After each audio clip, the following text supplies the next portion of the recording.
అర్థమైందా? ఇంకా 34,000 ఇళ్ళు ఉన్నాయి. 34,000 10,000 ఇళ్ళు మూసినది వదిలిపెట్టారు. ఉన్నాయి ఇంక 22,000 ఇళ్ళు.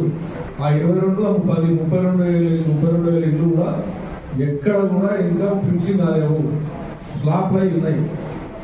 దాని మీద క్లారిటీ చెప్పండి. డబుల్ బెడ్రూమ్ అనే మాట ఎక్కువ ఉండదు. 90% మనకు వచ్చినటువంటి కాన్సెప్ట్స్ లో 1,40,000 మంది మీ డబుల్ బెడ్రూమ్ విధమైన అప్లికేషన్ పెడుతున్నారు. మీరు క్లారిటీ అని దయచేసి, ఎందుకంటే వాళ్ళు వచ్చి సార్ మా డబుల్ బెడ్రూమ్ వచ్చేసి సార్ రిసిప్ట్ తీసుకొని వస్తున్నారు. అది అమాయక ప్రజలను మోసం చేయకండి. వచ్చేది ఉంటే డైరెక్ట్ చెప్పారు. దాంట్లో రాజీవ్ భూగర్భం వచ్చినా, ఇందిరమ్మ ఇల్లు వచ్చినా పాతగా, ఇప్పుడు ఇందిరానగర్ ఉంది. ఏడా ఈ బాలనాడు ఇందిరానగర్ ఉంది కదా, ఇందిరానగర్ లో 960 మందికి రాజీవ్ భూగర్భం కింద ఇంగ్లీష్ 2000 వాళ్ళ ఒక్కరికి కూడా రాదు. మీ లెక్క ప్రకారం కానీ చట్ట ప్రకారం కానీ వాళ్ళ దగ్గర అప్లికేషన్ తీసుకున్నారు. వాళ్ళకి ఇల్లు ఇచ్చేసి మాట్లాడినారు. వాళ్ళ సెకండ్ వాళ్ళకి ఎట్లా వస్తున్నారు అప్లికేషన్ తీసుకున్నారు. ఇప్పుడు రాజీవ్ గాంధీ సరిపడ్డ కాలనీ ఉంది.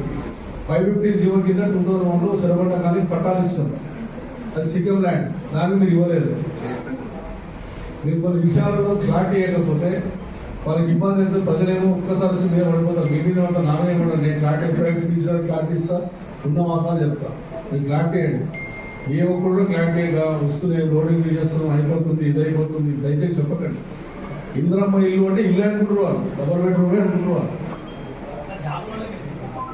మీరు కొంచెం స్టేట్మెంట్లో మీ డీసీతోనో జడ్సీతోనో ఎవరితోనో స్టేట్మెంట్ చేయండి. మీరు ఏం చేస్తున్నారు, అప్లికేషన్ ఫామ్ ఇచ్చి ఫోన్ నెంబర్ ఇచ్చి ఫోన్ మళ్ళా మెసేజ్ పెడుతుంది. మీ ఫైల్ మాకు వచ్చింది, మీకు ఇందిరమ్మ ఇల్లు అప్లికేషన్ పెట్టుకున్నారు, నా దగ్గరకు వచ్చింది, అప్పుడు అని ఇస్తున్నారు. వాళ్ళు ఏమనుకుంటారు, ఇల్లు అనుకుంటారు. కిరాయి రోజులకి ఎట్లా వస్తున్నాడు అని వీళ్ళు ఇందిరమ్మ ఇల్లు ఫోటో తీసుకున్నాను. ఫోటో తీసే వరకే నాకు ఇల్లు వచ్చేది బాధపడుతున్నాను. ఫస్ట్ ఆర్పీలు సీనియర్ ఆర్పీలు మంచి మంచి ఆర్పీలు మన దగ్గర సమీక ప్రెసిడెంట్ వాళ్ళని ఒకసారి శిక్షణ పెట్టాడు. వాళ్ళు చెప్పుకుంటారు కావాలి. మన ఆర్పీలకి చెప్పలేకపోతున్నాం, ఇంకేం చెప్పాలి? సమీక ప్రెసిడెంట్ చెప్పలేకపోతున్నాం. లేకపోతే మీరు ఎవరు పంపిస్తున్నాడు? ఆర్పీలో పంపిస్తున్నారు ఇంటింటికి. రేపు పొద్దున ఖచ్చితంగా మీరు ఇవ్వకపోతే ఆర్పీల వార్త పబ్లిక్ మీరు రాసి పెట్టుకోండి. నేను ఆర్పీలో కూడా చెప్తున్నాను, మీరు కరెక్ట్ క్లారిటీ తీసుకొని ఆర్పీలు ఇన్వాల్వ్మెంట్ రండి. దొంగ మాటలు దొంగ మాటలు నా కాన్సెప్ట్ చెప్పకండి దయచేసి.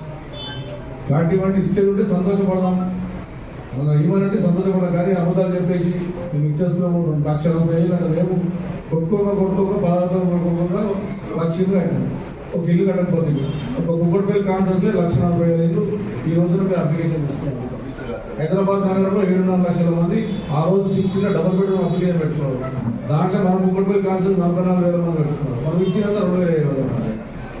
ఇది ఏడికే ఇస్తామో ఎక్కడికే ఇస్తాం అమ్మతో చెప్పకండి. నేను చెప్పి బస్సులు తీసుకుపోయి మీకు రాకపోతే మీకు స్కీమ్ రాదు, మీకు డబుల్ బెడ్రూమ్ రాదు.